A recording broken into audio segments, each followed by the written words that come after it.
30 Odd Minutes is sponsored in part by Digital Dowsing. Who are you powered by? For the next 30 minutes, we will explore the unexplained. From mysteries beyond our galaxy to ghostly phenomena in our own backyard, we will dive into our psychic abilities and explore everything from conspiracies to the just plain weird. Welcome to 30 Odd Minutes. If the truth is out there, we will find it. But only by sheer accident.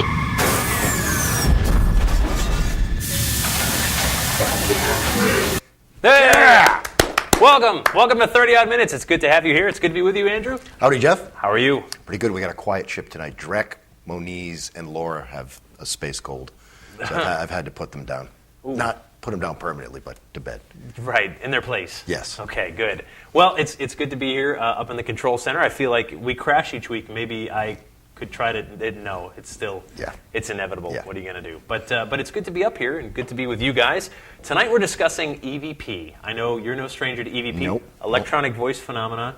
We're going to play some of yours a little later. That's very exciting. Yep. Some of your samples, and we've got a great guest to talk about it. It's going to be interesting. This is one of those things where if we were a paranormal show, right? If we were like a ghost hunting show, we'd be like, Andrew, what's EVP? And you go into a very wooden, Yes. So it's. But we're going to talk about all that. I'm very excited, and I think we should probably just kind of get to it because there's a lot to cover. Lot to cover. We're going to play a game. We're going to do all kinds of fun stuff. A little different here in the mothership tonight. All right, let's get to it. Electronic voice phenomena, or EVP. If you watch the paranormal investigation shows on television, you've no doubt heard the term, but what does it mean? The idea dates back decades, and the concept is simple. Use an audio recording device to record the voices of spirits. Though you may not hear the voices at the time, sometimes these ghosts come through in whispers during the playback. But are they really the voices of the dead, or something perfectly explainable?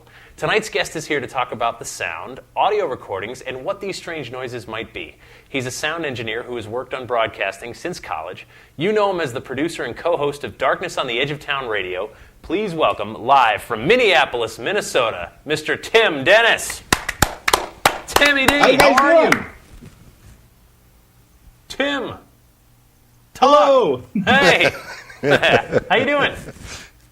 Doing all right. All right. So let's start with sound. You were a sound engineer since college. You work in studios. You're in a studio right now. I mean, that's Here I am. This is where Darkness Radio is produced, and back there behind me, that's where Dave sits. Notice there is glass between us. Right. That's because Dave is quite fragrant after dinner, so we keep him isolated so that it doesn't, assault my senses. right. Understood. And probably vice versa. I'm just guessing. Well, yeah, every once in a while, I have Taco Bell like anybody else. Of course you do. Of course you do. All right. So you get into sound engineering in college, doing college radio. You've been, in professional broadcasting ever since. At what point do you get into the paranormal? Interestingly enough, Jeff, I had paranormal experiences when I was younger, as young as 8 years old. And it was something where it scared me. I had an out-of-body experience when I was 8. I shut down to it at that point. It was only when I was a little bit older, maybe in my 20s, when I really started to kind of question my faith, question where I stood. I was an altar boy when I was younger. I was raised Catholic, but I really wondered what it was that I believed in. So I did the spiritual journey like everybody else did. And it was after I'd had a dream visitation from my uncle that it was weird because he had shown up to me to tell me he had passed away, and we had just seen him. We had driven from Denver, Colorado, back to Minneapolis, about a 12-hour drive. I laid down, went to sleep, had this dream that he had come to me and said he had passed away, and he looked exactly like he did when I was younger. And so behind him was the stereotypical blue sky, white clouds type of deal. Right. And I thought that was interesting, but I didn't quite know if it was real. So I called my mom and I said, have you heard if anything happened to Uncle David? And she said, well, and he had emphysema and leukemia at the same time when we had seen him. And we knew he wasn't going to last very long. So I'm thinking this is just a product of my mind. I know he's going to pass soon, but I didn't know it was going to be that soon. So I called my mom. She called my aunt and said, sure enough, as we had been making the trip back, he had passed away and she was in the middle of making arrangements. So I thought that was kind of unusual. I didn't know what to think then. And after that phone call, I had turned to my TV and I looked at my TV, and there was a news story on about James Van Prague's book, Talking to Heaven, which features blue sky and white clouds on the front of the book. Well, something struck a chord with me in that, and I thought, you know what, I'm going to go to the library and check it out, and check out the book and see what the hubbub's all about, and see if maybe it has some answers that I'm looking for. So I went to the library, Minneapolis Public Library, grabbed the book, checked it out, never brought it back. So sorry, Minneapolis Public Library, I'll get it back someday. Fair enough. Okay, so at some point, though, you get on this paranormal journey. I know you've been doing Darkness on the Edge of Town radio for years. What happens when you hear your first EVP? What does the paranormal guy in you say, and what does the audio guy in you say? Well, interestingly enough, I'm not your typical paranormal guy in that when I first heard it, I mean, mind you, I've been working with sound since I was 18 years old. I'm 42 now. Right. Okay. So when I first hear an EVP, I go, what is that? I'm familiar with the phenomena at the time as I'm screwing around with an audio recorder, and I'm hoping that what I'm hearing is what I think I'm hearing. But the first thing I do is question, which is always healthy. That is what you should be doing. You should be questioning yourself when you get something on a recording and go, well, now wait a minute. What are the factors? What factors are around me right now? What's my environment? Am I in a secure environment, much like the studio I'm in right now? If there's an odd noise when we're doing a broadcast, it can be attributed to something. Dave's playing with a pen over on his side, or I'm shuffling papers or typing on a keyboard. If you hear something coming through a mic, it's very much a physical factor. Interestingly enough, on the show, twice we've heard noises that we can't explain, but that doesn't necessarily mean it was paranormal. Now, there's a lot of room for error when it comes to electronic voice phenomenon and voice recorders, and we'll get into that here as the show progresses. But for me, when I first got that first EVP, I thought, okay, interesting, but why? Right. And that's just my mindset and the way it's always been. Why? Why did I get this particular sound here? And to me, it doesn't make sense. Most EVPs, you hear help or get out or, Excellent. Tim, we're freezing. All right. It's a bummer. All right. We're going to catch up with Tim here in a second as he comes through. Tim, you there? You back with us? I'm back with you. It's asked me if I want to keep video on, so I'm going to try it here. All right. Very good. So let's talk about. Here's what's interesting to me, Andrew. When you talk about recording things, right? Visually, human has been recording things for thousands and thousands of years. Cave paintings, right? Art, sculpture, things like that. We've been able to represent visually what we see for a long, long time, many thousands of years, in some way, shape, or form. Audio, on the other hand, is still fairly new. Brand new. If you go on the span of human, we haven't been able to record and play back sound only since 1877. Thanks to who? Thomas Edison. Thomas Edison. Here he is. We know him. We love him. Thomas Edison with his very first phonograph. Coming up any second. But we all know the famous photo. There it is. So only 1877, compared to all this human history, have we been able to record sound. Now, EVP, Tim, this goes back, I know Fredrik Jurgensen, in 1959, a Swedish painter and artist. Recording bird sounds, right? Right. Out in the woods, he wanted to record the sounds of nature and play them back. And the story goes, on the playback, he hears voices that he can't account for. He said, wait a minute, I was the only one out there. That's not my voice. And so a whole movement was born called ITC, Instrumental Transcommunication, the idea of using devices to record and communicate with spirits. So interesting stuff. Jurgensen is starts this fad that goes global and is still around today. We lost Tim, poor guy. All right, let's do this. Let's take a break for the news. All righty. We'll come back. We'll get Tim back on, and then we're going to play some of the samples. Sounds good to me. Be right back.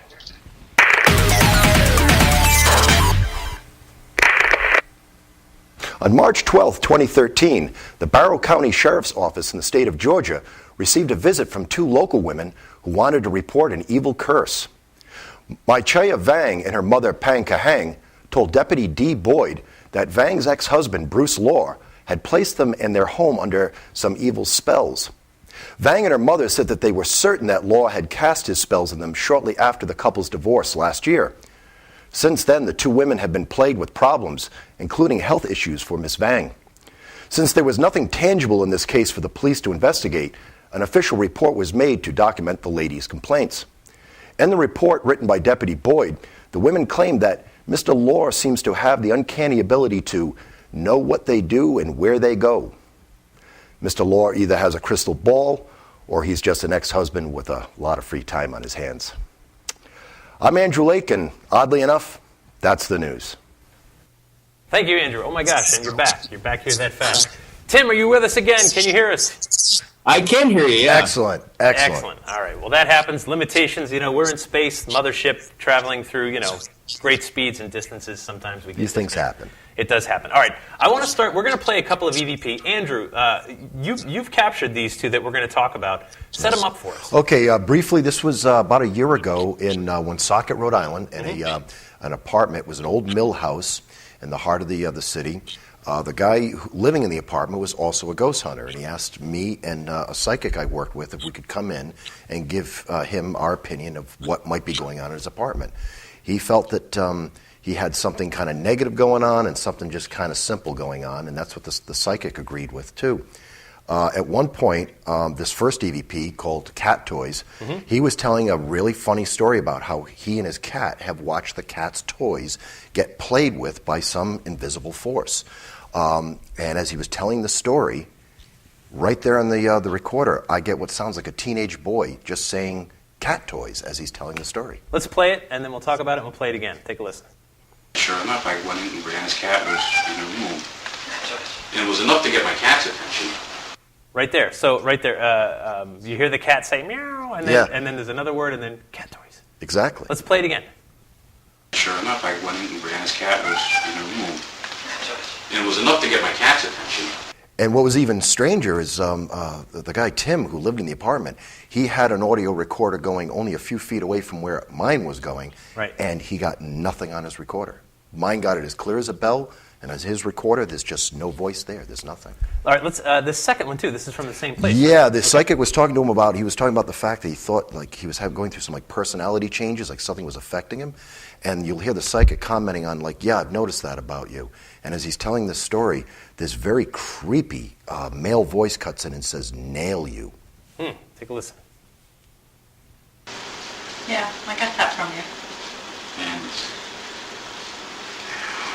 And wow, yeah, right at the end. Yeah, and that really gave me a chill when I heard it on the headphones, watching the computer monitor. Let's play it one more time. Yeah, I got that from you.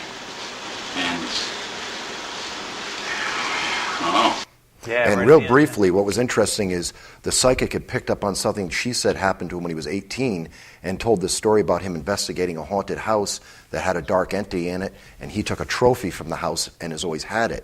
And when she was done saying what she had to say, he said everything she said was the case. That's exactly what happened to him. And she said that because you took that trophy from that house, this darker entity has been following you around and causing trouble for you. So Tim, talk to us about EVP gathering. We know many paranormal investigators are out there. They're asking questions, and sometimes these strange voices show up on audio recorders. But we were talking earlier today, you had mentioned sometimes there's perfectly rational explanations for that. What kind of things are happening with these audio recorders? Well, very rational explanations, Jeff, and stuff that might be so simple that people go, well, it can't be that because I heard a voice.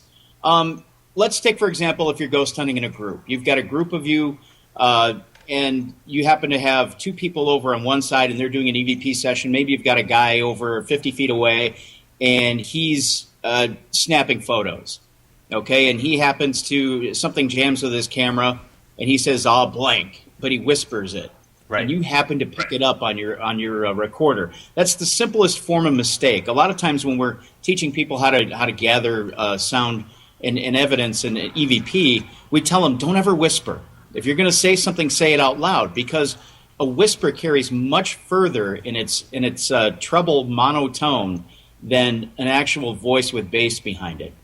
you want to make sure that you also clarify. If you say, I'll blank as you're looking at your camera that's busted, that you also call out, hey, I just said blah, blah, blah, so that it's marked on the particular recorder. Another thing that can happen when you're recording, and there's a recorder we're going to talk about in a little bit that is the holy grail of ghost hunting, but also is known for having poor shielding. It's known for basically creating artifacts as it's recording, is the RRDR60 from Panasonic. Right. One of the things that can happen as you're recording is that sound wave or that acoustic wave, the barometric, or I shouldn't say barometric, but sound wave hits your microphone. It then translates in a digital recorder to binary zeros and ones. Then from there has to be retranslated into an analog signal to play back either on your mono speaker or on a set of speakers, depending on how you're listening to this particular sound wave. Now, in the translation, you could easily have what's called an artifact that can show up that sounds like a word.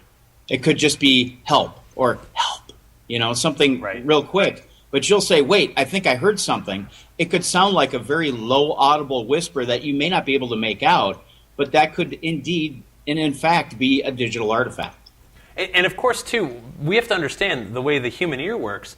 We're programmed from birth to listen for human speech. When you're somewhere, like let's say you're in a foreign airport, and someone starts speaking in Mandarin Chinese, the highest processes of your brain will be activated because human speech is happening. Right. And your brain says, whoa, someone's talking. And it listens and says, oh, it's a language I don't understand, and then it gets brought down to background noise. But the initial response is always the same. Listen for words I know because information can save my life. And so, it's like walking through the forest in the fall and you hear, whispers through the leaves. We are programmed to listen, just like we're programmed to find faces. And that's why so many people see faces in photographs and things like that. Right. We're programmed to find speech and speech patterns, and we're listening for the syllables and sounds. Make logic out of the sound. Yeah. Right. And so, as Tim's saying, sometimes, the camera snap itself, that could come across far across the room, a little bit of echo. I've heard steam radiators sound like whispering voices. Oh, but sure. because I tagged it on the recorder, later it's like, boy, when you hear that, best one is a grumbling stomach. Right. If I hadn't tagged a grumbling stomach, I would be telling a story about the demon I recorded for years. Ooh. But because I tagged it, I was able to go, oh, that's right, my stomach grumbles. We've all been there, right? Late at night. But later it sounds like you're all going to die. Yeah, right. Yeah. It's a In certain demon. episodes of Darkness Radio, you can hear Dave's stomach rumbling as he's talking to his guest, and it actually happens to him every time he goes to do an EVP session, which is hysterical. It's definitely a pattern. All right, so what's okay? I want to play two of the EVPs you sent me, the legitimate ones, and we're going to get to your game very soon. But set this one up for us. The first one is leave the camera on. This is the first clip you sent over. Well, let me explain here. I sent you some EVPs that I get, and we're going to play a game called EVP or Not. And this is what I want to do. I want to, as I was setting up a talk for the talk circuit, which is coming up here. It's starting this month, and all the different paranormal conferences. And I wanted to talk to people about EVP and why they shouldn't count on it so heavily as evidence. It seems like it dominates most paranormal programs, and most people ape or mimic paranormal programs as that's the way I should investigate. Sure. And that sound is such an important part of their investigation, and they don't necessarily throw out what maybe they should throw out. So I wanted to put people in my mindset because I get a lot of questions. Dave and I both get, why don't you feature more ghost groups or paranormal investigation teams on your show? Why don't you have us on? We have some great evidence. Well, let me tell you, we've had a handful on over the last 8 years. There's a reason there's only a handful of them that have made it on the show. And that's because we go to book them and they say, we've got some great EVP, great Class A's. I get sent 10 to 15 EVP, of which I could probably use 2 or 3 on air. Right. Now, a lot of it is because you can't understand clearly what's being said. A lot of it is that it has to be very clear, because keep in mind, not only do we air on as a live stream, as a podcast, in which, to get a little technical with you, the podcast comes from our program bus, so you hear the audio like you would at home. Right. But when you hear it over the air and on AM radio here in the Twin Cities, it actually has to go through a compressor, an exciter, and the transmitter, and then go out to you, which through compression and through the exciter, it's meant to limit background hiss and noise. So sometimes you don't hear what you're supposed to be hearing on the air. So that really has to be a really good Class A EVP in order for us to air it. The other part of it, too, is that we'll have investigators come on and say, okay, I've got 5 EVP from Villisca Axe House, and you'll say, okay, well, explain how you got this EVP and how it connects to what you were there to do. Well, they could say, well, we were doing this, and then I got this EVP, but I couldn't tell you how it relates. Right. Oh, okay, well, why not? I mean, you were there. Didn't you take notes? Didn't you write down, what happened, why you got that EVP, what you were asking, how it related to the history of the house? No, and it becomes an awkward interview. So I decided I wanted to put everybody in my shoes. And as a producer, sitting down with 10 to 15 EVP and try to decide not only if it's real or not, because the other twist of this game is I've made up some EVP myself and throw them in the mix to show you how easily sound could be manipulated, but also to show you that just because it appears on a recording doesn't mean it's relevant, or it's relevant to what you're doing in an investigation. And I wanted to show everybody that, and this is the best way I can relate it, that EVP to me is like going to I'm a big Minnesota Twins baseball fan. So to me, it's like going to a Twins game and I catch a Joe Mauer home run ball. Okay. Now it's just a regular game. So it's got the regular Major League Baseball logo on it. So I go to all my friends. I'm like, guys, guess what? I caught a Joe Mauer home run ball. Look. And they go, oh, yeah, great. I don't have it signed by Joe Mauer. There's nothing special about the ball. I could have bought this ball at Walmart or Target. Right. So I'm showing you a Major League Baseball telling you that I caught a Joe Mauer home run ball, but you don't know that. It's a nice souvenir from a great game I saw. And that's how I equivalent EVP to everything else. If you come to me, and mind you, I'm not in the room with you when you collect that EVP. Right. I don't know where the circumstances are. I don't know what your conditions were in the place you were collecting it. And I don't know the backstory of the place you investigated. But you say to me, I got this great EVP, listen to it. Okay, you've got a voice there. And you might have a whisper, you might have a voice. It may be saying something that I can hear, but I can't relate. To me, it's just another piece of audio. And it's a great souvenir that you got from a very haunted place, but I can't relate. Right. And to me, it's out of reference, out of time, and I just want to show people that, you know what, you could have got that from anywhere. In fact, I can make you one that sounds just as good. And that's what kind of, for lack of a better term, devalues the EVP. Sure. So Tim, let's play these two samples quick, the ones that have been sent into the show. Let's start with the first one. Eric, if you wouldn't mind, in the engine room. Now to me that's pretty clear. And the other ones we heard from Andrew, you hear real people talking, even a real cat, and then the voice comes in. And this one, it sounds like, leave the camera on, right? The whole thing is a voice. Right. Yep. Let's play it one more time, Eric. I mean, a female voice, and a whole sentence. I mean, that's really compelling. Now it is, but ask yourself this question. If you're in an investigation and you've got more than a few people around you, if you're about to take a break, let's say you're stepping out for a bit, or you just want to roll some footage and get out of the room for a bit and see if anything happens, who's to say one of your team members didn't go, hey, by the way, leave the camera on. Yeah, absolutely. As you're going to go take a break. And then what you run into later is when you talk to your team and you're like, hey, do you think that could have been you near the camera? I run into people who don't want to be honest and fess up that, yeah, that was me whispering, because they'd much rather say, yeah, we may have caught something that night, instead of just saying, yeah, that might have been me talking. Or embarrassed that they messed up. Exactly, right? or embarrassed that they I'm not supposed to whisper, I shouldn't have been, either way. We talked about classes real quick. Class A, B, and C. Tim's been talking about Class A, the idea that if you played it for 10 different people individually, all 10 should agree on what it says. Crystal clear like we're talking now.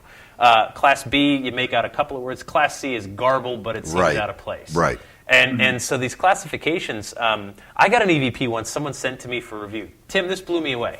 So she said, listen, you got to hear this. It's perfect Morse code. And I went, okay, well, I know, I'll take a listen. And I play it, and she's not lying. And so I brought it into a wave editor, which is a computer program that lets you see the highs and lows. Very easy to see, long, short, long, short, even pauses in between. I did a quick online search for a translator for Morse code, put in dots and dashes, and it was like something, I'm paraphrasing, but something like X9R2B7, right? Just numbers and letters mixed up, but very specifically those. It was perfect Morse code. And then I Googled that. And then it turns out it was the call sign of a radio beacon that was within a half mile of where she was doing her investigation. And I went, that's amazing. Your audio recorder picked up a blanket transmission of this tower that was just putting out its call sign, endlessly on Morse code, and you got it. You got it, and you didn't hear it. But she wanted to believe it was Marconi. Yeah, right. No, she knew this is weird. Or this weird Marconi. So, Tim, these things can pick up radio waves, right? Exactly, and I was just going to say that there's a very simple explanation for it. You hit it on the head right there. In your recorder, there is RF shielding, radio frequency shielding, and shielding is supposed to be pretty good in most higher-end digital voice recorders, and it is for the most part. Right. But people go for the cheaper recorder because the shielding is a little weaker, and it can pick up more. And the idea is that a lot of investigators will tell you, well, there's more white noise to it, and the white noise allows the spirits to kind of carry their frequency and be able to say things. Well, if there's less RF shielding there, it also means that you're picking up any radio transmission around you, any cell phone transmission, any radio transmission, anything that's got a sound wave or a frequency to it that you can't hear with your audible ear can be picked up by that particular recorder. Right. Now, okay, real quick, Tim, in 10 seconds, let's talk about the Panasonic RRDR60. This thing is cheap. We got a photo of it, but it's much sought after by paranormal investigators because it gets results. Off the shelf when it was new, what was this thing, 15, 20 bucks? Maybe 25 at the most. And on eBay today? $300 to $500. Because it gets results, because it's so junky, right? This particular recorder was recalled by Panasonic, and the main reason behind it, the RF shielding was inadequate to the point where regular people who were using it were picking up artifacts as they were trying to make notes. So Panasonic pulled it off the shelf. There's the RRDR60. There's a 100, 200, 300, 400, and 500, I believe, that are part of that series. You cannot. They're very rare. Literally, I think right now on eBay there might be 4 of them. Nice. All right, Tim, we got to get to your game real quick. We got to play the game EVP or not, or EVP or not. Right. 2P. All right. We haven't heard these. Eric's going to play the first one, and then Andrew and I are going to guess. Let's do it, Eric. The door at the end of the thing. Hey, turn that off, huh? That just sounds like distant noise. I heard voices behind the voice. Yeah. I'm going to say EVP. I'm going to say no. I think it's just distant sound. Tim? Jeff, you're right. It is an EVP. It was captured at Old South Pittsburgh Hospital. Now, supposedly, there is a backstory to it that most investigators who go into Old South Pittsburgh Hospital, evidently at one point there was a nursery there, and they hear the screams of small children. Wow. However, when I listen to this with headphones on, it sounds like it's either a small child or it could be somebody literally screaming in pain. Either way, it sounds like a scream to me. It could be anything, really. Right. Warning. Local radar has picked up the mothership. Blaze through these. 1 minute to release weather balloon decoys. We got a minute. Quick, number 2.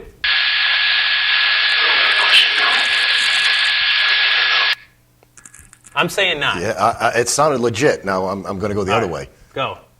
Yay or nay? Okay. Jeff, you were wrong. It is a real EVP. It was taken at Villisca Axe House. Kill her before she knows is what Nice. it was. All right, number 3, go. Oh, my God. My heart just stopped. I'm saying no. Someone in the background. Yeah, I'm saying no, too. You're both wrong. It's a real EVP, again, from Old South Pittsburgh Hospital, and it's paging Dr. Flint. It sounds like somebody making an announcement on a paging system in the background. But like you said, Tim, you got to be there sometimes to know what these recordings are about. Tim, we are actually out of time. I would love to keep playing. We'll post to your website and ours. You can hear them more online. Thanks so much for joining us, Tim. We appreciate it. Until next time, folks, stay odd. Woo!